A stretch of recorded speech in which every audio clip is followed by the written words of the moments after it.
संवाद उपनिषद श्रृंखला में आज का विषय अभिव्यक्ति भाग 9। कामना। किसी भी कर्म को करने के लिए काम अनिवार्य है। काम अर्थात इच्छा, कामना, अभिलाषा आदि। इसके अभाव में जीवन की गति कहाँ है। जिस कर्म पर जीवन टिका है वह भी कामना पर टिका है, अतः कर्म फल भी वासना पर ही टिका है। इसीलिए जीवन के 4 पुरुषार्थ हमारे ऋषियों ने स्थापित किए। तब एक पुरुषार्थ काम भी था। धर्म, अर्थ, काम, मोक्ष को जीवन का आधार कहा है। कामना न रहे तो व्यक्ति जिए किसके लिए। यह कामना हमारे जीवनचर्या को संप्रेषित करने के लिए आवश्यक है। हर व्यक्ति कामना पूर्ति के लिए ही तो कार्य करता है। और कामना किस पर ठहरी हुई है? ज्ञान पर। जिस विषय का ज्ञान नहीं होता उसकी कामना मन में कहाँ पैदा हो सकती है। यही हमारी कामना की सीमा भी है। अतः ज्ञान के लिए बुद्धि चाहिए, इच्छा के लिए मन चाहिए और कर्म के लिए शरीर की जरूरत पड़ती है। तीनों अंग मिलकर जो कर्म करते हैं उसका फल जन्म जन्म में आत्मा को भोगना पड़ता है। कामना के होने का एक कारण तो है शरीर का पालन पोषण। इसके लिए अर्थ पदार्थ की जरूरत होती है। रोटी, कपड़ा और मकान सभी अर्थ आधारित हैं। एक कामना जीवन का लक्ष्य पूरा करने के लिए भी उठती रहती है। आज वैसे जीवन को लक्षित करना किसी को सिखाया भी नहीं जाता है। अतः लोग दिशाहीन यात्रा में ही व्यस्त रहते हैं। उन्हें कोई इच्छित पड़ाव भी मार्ग में नहीं मिलता, अतः दुखी रहते हैं। जीवन में कहीं पहुंच भी नहीं पाते। एक कामना होती है अहंकारवश अपेक्षाओं के कारण ऐष्णाओं से लदी हुई। इस कामना के लिए भी व्यक्ति को अपने प्रयास लक्षित करने पड़ते हैं। इस कामना क्षेत्र में शोक विषाद के उदाहरण अधिक होते हैं। कामना तो व्यक्ति बड़ी बड़ी कर सकता है, किंतु उन्हें पूरी करने की अपनी क्षमता का कभी आकलन नहीं करता। ऐष्णाओं में तो प्रारब्ध भी कार्य करता है। लोकेशना, पुत्रेशना आदि भाग्य से ही पूरी होती हैं। इनका अभाव व्यक्ति को विचलित कर देता है। कामना बंधन मुक्त होने की भी होती है। आत्मा अनेक प्रकार के आवरणों से ढका हुआ रहता है, बंधा रहता है। इस कारण ही फल भोगने के लिए भिन्न भिन्न योनियों में जन्म लेता रहता है। आज तो पूर्व जन्म का ज्ञान भी कराया जाने लगा है। मानसिक उपचार का एक महत्वपूर्ण माध्यम उभर कर आया है। इन्हीं बंधनों से मुक्त होने के लिए व्यक्ति को संस्कारों का सहारा लेना पड़ता है। संस्कार कर्म और प्रकृति में सामंजस्य बिठाने के मूल सूत्र होते हैं। कामना से शरीर का पोषण भी होता है। कामना का जो स्वरूप वासना या भावना में रहता है वही कर्म की दिशा बन जाती है। कर्म भी उसी अनुरूप प्राप्त होते हैं। आगे की कामनाएं भी उसी तरह बदलने लग जाएंगी। इंद्रियों से मन तक पहुंच वाले विषय उसी तरह विषय की व्याख्या करेंगे। बुद्धि का वही रूप हो जाएगा। श्वास प्रश्वास के स्पंदन भी पूरे शरीर में उसी प्रकार का वातावरण बनाएंगे। अंतः स्त्रावी ग्रंथियों के रसायन भी वैसे ही होंगे। उसी प्रकार के शरीर की धातुओं का निर्माण होगा।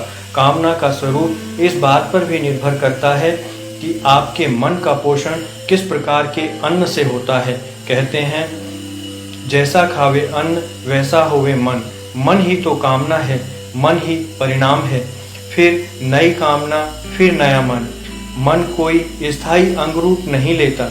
हर कामना के साथ साथ नया पैदा होता रहता है, मरता रहता है। यही कारण है कि अनेक कामनाओं को पूरा करने की जरूरत ही नहीं पड़ती। मन इतना चंचल है, इतना तेजी से बदलता है कि सुबह उठी कामना शाम तक कहाँ खो जाती है पता ही नहीं चलता। हर इंद्रिय के साथ अलग अलग कामना, हर व्यक्ति के साथ अलग अलग कामना, हर वातावरण की अपनी कामना। हर पल अनेक प्रकार की कामनाएं एक साथ पैदा होती हैं। फिर स्मृति और कल्पनाओं के साथ पैदा होने वाली कामनाएं लक्ष्य पूर्ति से जुड़ी हुई कामनाएं। पूरी तो एक बार में एक ही हो सकती है, शेष अधूरी रह जाएंगी अथवा दबा दी जाएंगी। समय पाकर ये भी विस्फोट रूप से बाहर आएंगी। आस्था और विश्वास से जुड़ी कामनाओं में चंचलता का अभाव होता है। बुद्धि में स्थिरता होती है। कामना पैदा नहीं की जा सकती, स्वतः फूटती रहती है। मन के वातावरण के अनुसार ही पैदा होती है। प्रारब्ध भोगने के लिए भी प्राकृतिक रूप से उठती रहती है। व्यक्ति के आवेश, आवेग आदि से भी दिशा बदलती है। किस योग से व्यक्ति की कामना जुड़ी है वह भी महत्वपूर्ण है। इस रूप से कामना व्यक्ति के पूर्व जन्मकृत कर्म संस्कारों का स्वाभाविक संप्रेषण ही है। चेतना को संप्रेषित करने का माध्यम न्यास है। गीता में कृष्ण ने हर स्वभाव के व्यक्ति के लिए कोई न कोई योग का उपदेश दिया है। सारे उपक्रम मिलकर जो स्पंदन हमारे श्वास प्रश्वास में कार्य करते हैं, उन्हीं से कामना का प्रारूप तैयार होता है। माया के प्रवेश का प्रथम द्वार कामना ही है। इसको यदि धर्म का आधार मिल जाता है, धर्म आधारित अर्थ से यदि इसका पोषण होता है, तो निश्चित है कि व्यक्ति अपनी कामनाओं को पूर्ण करता हुआ शांति में स्थापित हो सकेगा। यही जीवन का लक्ष्य होता है। न्यास का अर्थ है स्थापना, रखना, धरोहर। यह भी संप्रेषण का एक रूप है।